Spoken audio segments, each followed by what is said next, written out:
King of the Hill is a show that's featured a lot of popular, recognizable music throughout the years. The first thing that comes to mind, of course, is Chuck Mangione, the trumpet/flugelhorn player who plays a recurring role in the show. To be perfectly honest, I actually didn't realize he was a real person at first. I thought he was a character from King of the Hill until his song Feels So Good got stuck in my head and I looked up and I'm like, oh yeah, this is a real guy. And the list of real songs that's been featured on King of the Hill is absolutely massive, spanning a wide variety of genres and playing a key role in making the fictional town of Arlen, Texas feel real. But there's one song that appears in an episode of King of the Hill that people seem to recognize, but they can't quite put their finger on. Can you? Let's take a listen.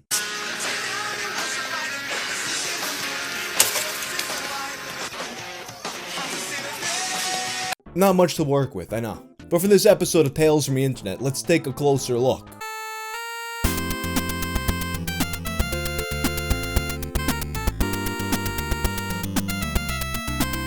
Pay close attention, we got a $2,000 giveaway coming up, because this video is sponsored by Lords Mobile. Lords Mobile is perhaps the greatest strategy game ever known to mold mankind. Kill time, anytime, anywhere, at home or on the go, smashing massive armies with a simple tap. Choose army troops and hero formations how you want, destroy cities, and take advantage of other players in very evil ways. You can capture, sequester, execute, or even charge ransoms to other players, and by choosing the right strategy, you can crush your enemies. There's lots of different kinds of mobile games on the market right now, and Lords Mobile combines the best of them. Strategy, RPG, casual games, city building. And now for that cash giveaway that I spoke about, there's two ways to win. Click the link in the description below, and the top player in the might section can win $500 cash. You can increase your might by building your kingdom, leveling up, etc. The other way is by spinning the lucky wheel. Every time you upgrade your castle, you get a shot at the $1,500 that's up for grabs, as well as other fantastic prizes. And Lords Mobile gift packs worth $350 will automatically be offered to all participants after downloading the game. Just download it from the link in my description for your chance to win. In Season 13, Episode 19 of King of the Hill, The Boy Can't Help It, which aired in 2009, the homecoming dance at Bobby's school is quickly approaching, and he has no date. After a string of rejections, three older girls spot Bobby, dejected and sitting on a bench by himself when they make a move. All three of them wind up agreeing to be his homecoming date, but it quickly becomes increasingly clear that they're just using him for their amusement. They want me to dance like a monkey. And here's where the piece of lost media comes in. The four of them wind up skipping the homecoming dance, and instead they go to a party at a football game under the bleachers. Hank finds out about it and along with Khan goes to the party to look for Bobby. When they arrive at the party, this song is playing. Let nature and parole officers take care of the rest. More of the song can be heard a little bit later. I'll go tell them. Not a lot of context to go off of, but it does have a familiar 2000s pop punk kind of feel. It makes me think of bands like Simple Plan or Good Charlotte. One Fandom user in 2014 said Linkin Park, but I mean, come on, you serious? Last April, someone named, and I'm trusting Google Translate with this Japanese text here, Reno Cordova, uploaded a file to clip that attempted to remove the voices and the noise from the scene to isolate the song. Here's Reno's version.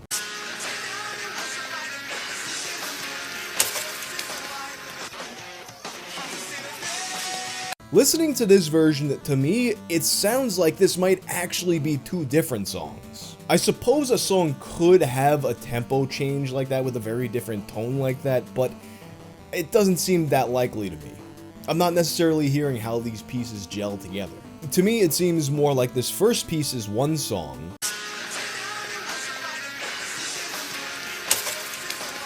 and this other piece is another song. So possibly two lost songs, possibly two lost bands. But most of the search so far has involved looking for one individual song. The credits, of course, do not tell us what the song is, but I tried looking through the credits for some clues. At first, the name Greg Edmondson, who is credited with the score, caught my attention. He's worked on 59 episodes of the show and has an extensive resume including music from TV, film, and video games. But judging by the stuff that we know for sure he made,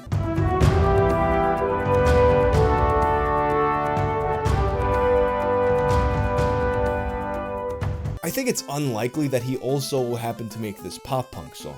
Another name that caught my attention in the credits was Joe Zimmerman, who was given credit with being the show's music librarian, who has an absolutely massive filmography to his name. Previously, I'd never heard the term music librarian in a TV context before. I would assume that the music librarian would be the person who handles any music that they've licensed for the episode or whatever film, which would mean that he would have been the guy who acquired this song for the episode. But considering how much work this guy has done and the fact that the episode was made back in 2009, he probably wouldn't know it off the top of his head. But perhaps he could have some kind of record of it. Unfortunately, Joe Zimmerman is a pretty common name, and most of my searches turned up either people who were definitely not him, or people who maybe there's a off chance that they are him, but there's no way of identifying it either way. And other people looking for the song have attempted to contact people involved in the production with no results. Another simple route would be to figure out the lyrics and search them up. There's not a lot to work with, but they are there. In a thread on the King of the Hill subreddit made in 2017, a redditor named Highly Fictional suggested lyrics sounding like, "Tonight I wish you'll find it, if she can hear me, hope she's alright." Searching those lyrics don't turn up any results, however. In a thread made more recently by a redditor named MBC106, suggestions were raised like, "Tonight it was reminded that this isn't a movie," and variations like "Tonight I was," "Tonight he was," etc., and maybe even "Moonbeam" instead of "movie." A user named Psychaotic73 even tried to slow down the clip to make the words clearer.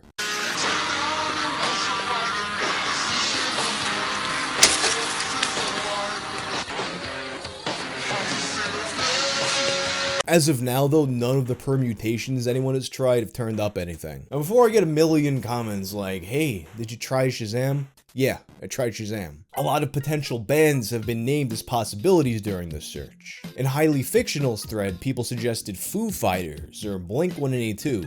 Although I could see the similarities that they're pointing to, I don't necessarily think this song has a matching vibe with those bands. Other suggestions in later threads included Phoenix TX, Saves the Day, Newfound Glory, MXPX. And any single one of those bands to me sounds like they could have made the song, but nobody has found the song in any of their discographies, unless it was some kind of obscure B-side or something like that, but then why would that be the song they used in the show? That being said though, it is still possible that this song was made by a popular band, and King of the Hill was known to use a lot of real songs. In fact, in the very same episode, they used We Got the Beat by the Go-Go's for a montage scene, as well as Sweet Home Alabama in Peggy's flashback. But the fact that King of the Hill incorporated a lot of popular artists doesn't necessarily mean that they didn't also use obscure artists. It's quite possible that this song came from a smaller local band, and in NBC's original post, they have some clues pertaining to that.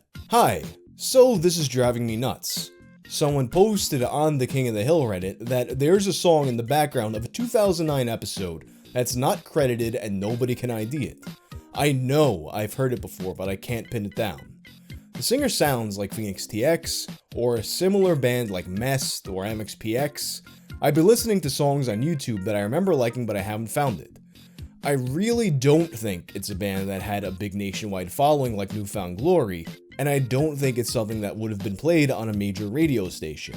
It may be a small band from the New Jersey/New York area like Midtown or Saves the Day. And if it ever made the radio, it was probably on WSOU in New Jersey or WLIR in Long Island during their pop punk playlists. King of the Hill is set in Texas, so the band may be from Texas.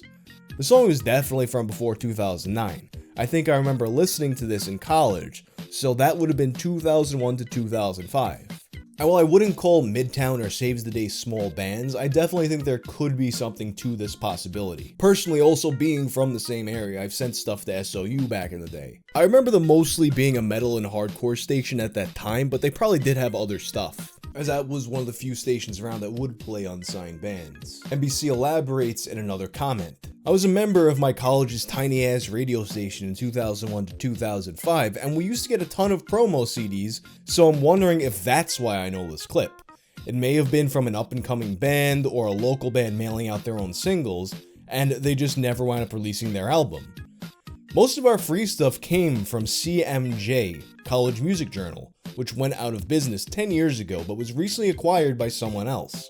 The college radio station is also long gone, so it'd be no help. If I know the song as a result of it being a local band, then local would mean New Jersey or New York City / Long Island. But I assume the band had some kind of national presence if they made it onto a TV show, which was, I imagine, not produced in New Jersey. And it was also brought up that all the different permutations of the lyrics not bringing up a result could also indicate this being a smaller band. All that under consideration though, having heard the song on a radio station in the New York City tri-state area doesn't necessarily mean that the song came from that area. People do send demos all over the place, and I even remember there being lists online of all the radio stations around the country that would play music from smaller bands. And note once again that the college radio possibility isn't a certainty, it's just something that NBC seems to remember happening. It's also important to note that a band doesn't have to have a national presence in order to make it onto a TV show like this.